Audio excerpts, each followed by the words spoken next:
Assalamu alaikum. Assalamu alaikum everyone. Eid Mubarak. Today I want to take 10 to 15 minutes of your time to talk about very important, very useful and very interesting topic. I repeat, it's very useful because of the situation we are in today, especially Muslims and Muslim Ummas. The topic is how do we manage conflict? The conflict and how do we manage conflict? I'll be talking in three small topics, subtopics. One is I'm going to share some jokes to humor you, put some smile on your face. And the second is I'm going to talk about how do we manage it. And third, what does Islam and Quran says with respect to managing conflict. The first part.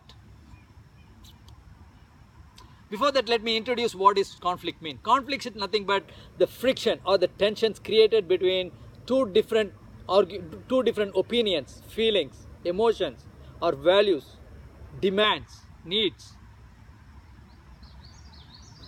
Normally it's between two men. It can happen between men and men between men and women, men and God, men and organization, or it can be within a man itself. Two different conflicting values can create frictions. And it's very interesting and very useful in our life. You know, a while ago when I was having a dinner with my family, there was a small argument which evolved into a bigger argument where I lost my control and I said something very stupid. I told my wife, hey look, if I don't go to work and if I don't bring that big paycheck, you know what, you won't see, there won't be food on the table. There won't be food here on the table. I know it's a dumb thing to say. You know what happened, how she replied? She told me, yes, if you don't go to work and if you don't bring the big paycheck, it's not only the food, even we won't be here listening to all your crap. That's a fact. These women always speak the truth. You know, in our marriages, when we get married as a groom, we always tell our in-laws, uncle, don't worry, we will take care of your daughter, we will keep them always happy. But have you ever seen a woman, a girl, a bride, telling her in-laws, uncle, I'll take care of your boy and keep him happy? No. That's the reason we are in this situation nowadays. You know, there is only two kinds of women. Wife. One is very intelligent, very smart, pious and obedient. The other type is your own wife. You know, the best husband are the archaeologists. You know why? Because they value their wife more and more as they get older and older. You know the Dasara, right? You know the Dasara festival, the Hindus celebrate. They burn this 10-headed Rakshasa, the demon king. And one of that kind of festival was happening and the Ravan by himself comes on the ground. And he looks at the people, hey people, why you guys are so mad at me? What did I do to you? What's wrong with you? I had a dispute with Raman. I took his wife, I stole his wife, not yours. And the people looked at him and said, angrily, that's the same reason. You took his wife, you didn't take ours. We are struggling still. You know, this kind of problem goes a long way, even to the end of the life between husband and wife. You know, there was a dispute. Always there is an argument between an old couple, husband and wife. And whenever there is an argument, the husband will say, the old man will say, when I die, I'm going to crawl my grave and come back and haunt you every day 12 o'clock. The man dies and there is a 12 o'clock comes in the night. This grandma, this old lady is not even afraid. She just walks around. She has tea and cookies and enjoying her day. And her grandson was asking, what's wrong, grandma? You are not afraid of him? He won't come. The old man will come. He will be crawling. The old man will be crawling, but he will never come to me. You know why? I buried him upside down. And this conflict makes life interesting and easier and fun. Let me switch on to the conflict between men and the God. You know, there was a musalla. In the musalla, it was in a very rich, affluent neighborhood where all the rich and intelligent people go. And there was one poor guy, he goes there for work and he goes to Zohar and Asr in that hall. When he was going for prayer, everybody's okay except one small group, ignorant group.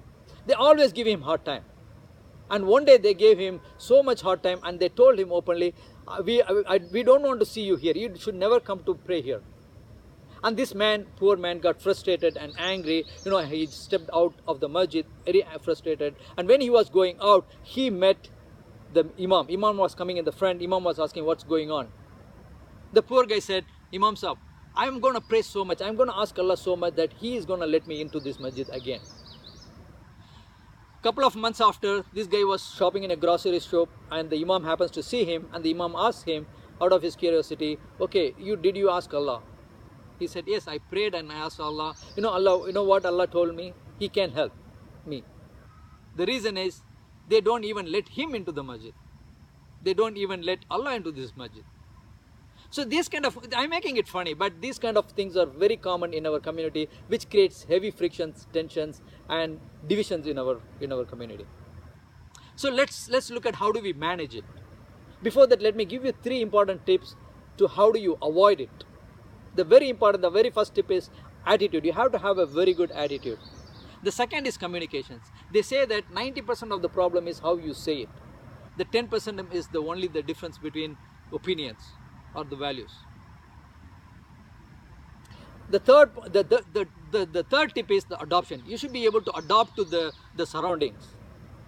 You know what Charles Darwin says, the very famous geologist? It's not the strongest species which lives longer. It's the species which can adopt. Okay, once you are in that conflict, how do you manage it? The very first tip is, again, 3 tips. The first tip is the love. I know it sounds weird. The amount of love you have for that opponent should be more than the friction, the heat created by this conflict.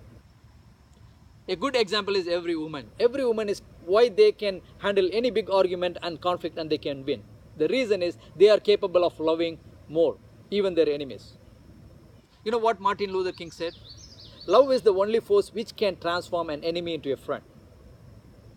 Alright, the second tip to manage is coming up with the creative solutions. Again, I'm going to quote another famous journalist from American journalist, Thompson, Dorothy Thompson. You know what she said?